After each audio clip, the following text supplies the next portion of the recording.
Matius pasal 22. Lalu Yesus berbicara pula dalam perumpamaan kepada mereka. Hal kerajaan sorga seumpama seorang raja yang mengadakan perjamuan kawin untuk anaknya. Ia menyuruh hamba-hambanya memanggil orang-orang yang telah diundang ke perjamuan kawin itu. Tetapi orang-orang itu tidak mau datang. Ia menyuruh pula hamba-hamba lain, pesannya, katakanlah kepada orang-orang yang diundang itu, sesungguhnya hidangan telah kusediakan, lembu-lembu jantan dan ternak piaraanku telah disembelih, semuanya telah tersedia. Datanglah ke perjamuan kawin ini. Tetapi orang-orang yang diundang itu tidak mengindahkannya. Ada yang pergi ke ladangnya, ada yang pergi mengurus usahanya, dan yang lain menangkap hamba-hambanya itu, menyiksanya dan membunuhnya. Maka murkalah raja itu, lalu menyuruh pasukannya ke sana untuk membinasakan pembunuh-pembunuh itu dan membakar kota mereka. Sesudah itu ia berkata kepada hamba-hambanya, perjamuan kawin telah tersedia, tetapi orang-orang yang diundang tadi tidak layak untuk itu. Sebab itu, pergilah ke persimpangan-persimpangan jalan dan undanglah setiap orang yang kamu jumpai di sana ke perjamuan kawin itu.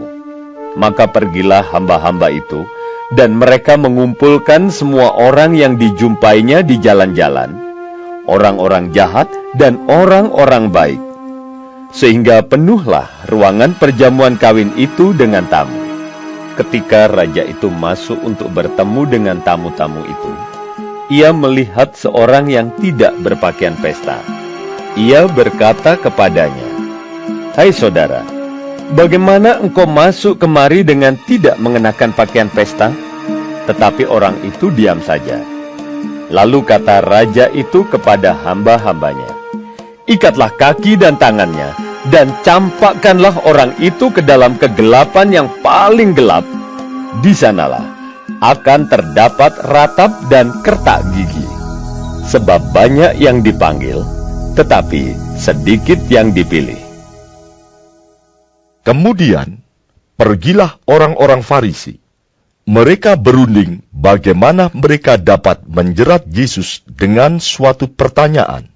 Mereka menyuruh murid-murid mereka bersama-sama orang-orang Herodian bertanya kepadanya, Guru, kami tahu engkau adalah seorang yang jujur dan dengan jujur mengajar jalan Allah, dan engkau tidak takut kepada siapapun juga, sebab engkau tidak mencari muka.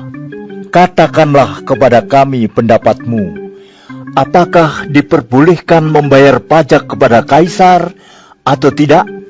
Tetapi Yesus mengetahui kejahatan hati mereka itu, lalu berkata, "Mengapa kamu mencobai aku, hai orang-orang munafik?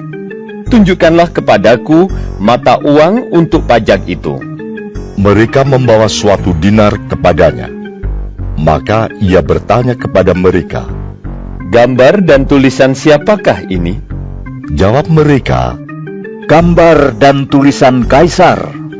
Lalu kata Yesus kepada mereka, "Berikanlah kepada Kaisar apa yang wajib kamu berikan kepada Kaisar, dan kepada Allah apa yang wajib kamu berikan kepada Allah." Mendengar itu, heranlah mereka, dan meninggalkan Yesus, lalu pergi. Pada hari itu, datanglah kepada Yesus beberapa orang Saduki yang berpendapat bahwa tidak ada kebangkitan. Mereka bertanya kepadanya, "Guru, Musa mengatakan bahwa jika seorang mati dengan tiada meninggalkan anak, saudaranya harus kawin dengan istrinya itu dan membangkitkan keturunan bagi saudaranya itu.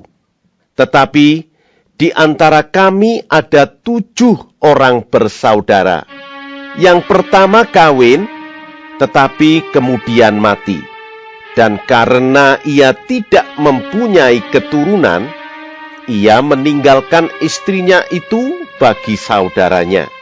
Demikian juga yang kedua dan yang ketiga sampai dengan yang ketujuh. Dan akhirnya, sesudah mereka semua, perempuan itu pun mati. Siapakah di antara ketujuh orang itu yang menjadi suami perempuan itu pada hari kebangkitan? Sebab mereka semua telah beristrikan dia. Yesus menjawab mereka, Kamu sesat, sebab kamu tidak mengerti kitab suci maupun kuasa Allah. Karena pada waktu kebangkitan, orang tidak kawin dan tidak dikawinkan, melainkan hidup seperti malaikat di sorga. Tetapi, tentang kebangkitan orang-orang mati, tidakkah kamu baca apa yang difirmankan Allah ketika ia bersabda, Akulah Allah Abraham, Allah Ishak, dan Allah Yakub? Ia bukanlah Allah orang mati, melainkan Allah orang hidup. orang banyak yang mendengar itu takjub akan pengajarannya. Ketika orang-orang Farisi mendengar bahwa Yesus telah membuat orang-orang Saduki itu bungkam, berkumpullah mereka, dan seorang dari mereka, seorang ahli Taurat, bertanya untuk mencobai dia. Guru, hukum manakah yang terutama dalam hukum Taurat?